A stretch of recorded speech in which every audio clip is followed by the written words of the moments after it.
The elephant walk is not only a great way to prepare the hamstrings for any flexibility work you're going to do or just loosen them up a little bit, but it's also really great for understanding the role the quads play in knee extension and how that can influence your hamstrings too, right? Because they're the antagonist to that hamstring. So all you're going to do is find a surface that you can comfortably place your hands on and forward fold to. Now, if you're already more mobile, you could already be potentially on yoga blocks, you could already potentially be on the floor, right? But what you don't want to do, as with any flexibility exercise, go straight to your maximum straight away.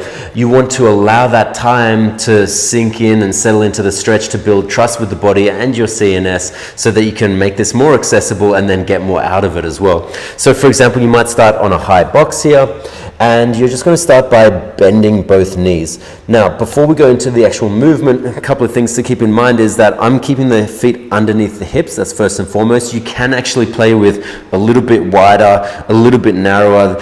Narrower will be harder, more intense for the hamstrings. You can also play with external rotation. Yeah, you can play with internal rotation, potentially if you're getting a little bit of low back discomfort. All these positions are available to you. So you're just going to go with what works best for you in terms of what feels the best, in terms of a nice stretch with no discomfort through the lower back, and also the feet position that allow you to get the most out of it. So, for example, here, feet underneath the hips, feet facing forward. I'm just going to have my hands on the box, so I'm fully supported with a generous bend on both knees. Now, if you can relax into it, if you can find a surface where the elbows are on, this is my preference because it's even more relaxing. Because as we know with flexibility, we need to build that trust with the body and be in a safe space. We can't be on edge fighting for it. We can later on, but initially, no. We need to be soft to begin with. So with the knees bent, all I'm going to do here is now squeeze one quad to try and straighten that leg. I'm going to pause for a moment before bending both knees again and switching sides, straightening one leg at a time, pausing in that end range and coming out. And again, adjust this to any height that you need to get the most out of this hamstring stretch.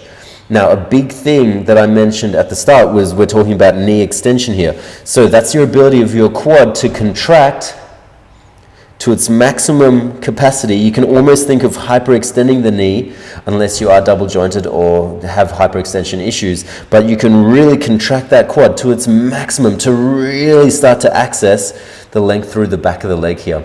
At the same time, you'll notice that I'm in an anterior pelvic tilt as well. So think about where the hamstrings attach into the hip. It's right at the back here. So if I'm in a posterior pelvic tilt, knees bent and I'm doing this, I'm not going to get much out of it, as opposed to an anterior pelvic tilt as I come down into this fold. And even when I start with knees bent, I can still cue anterior pelvic tilt to really set my hips up to be in the best position possible. Then straighten the leg, boom, pause, and let it go. Straighten the leg, boom, pause, and let it go. Again, slowly over time, making your way down to lower and lower levels. You know, yoga blocks are great because they're very versatile. Boxes are great, very versatile. And you can just keep on going down where you can still maintain a completely straight leg and a nice stretch through the hamstrings until you're all the way on the floor. And that is the elephant walk.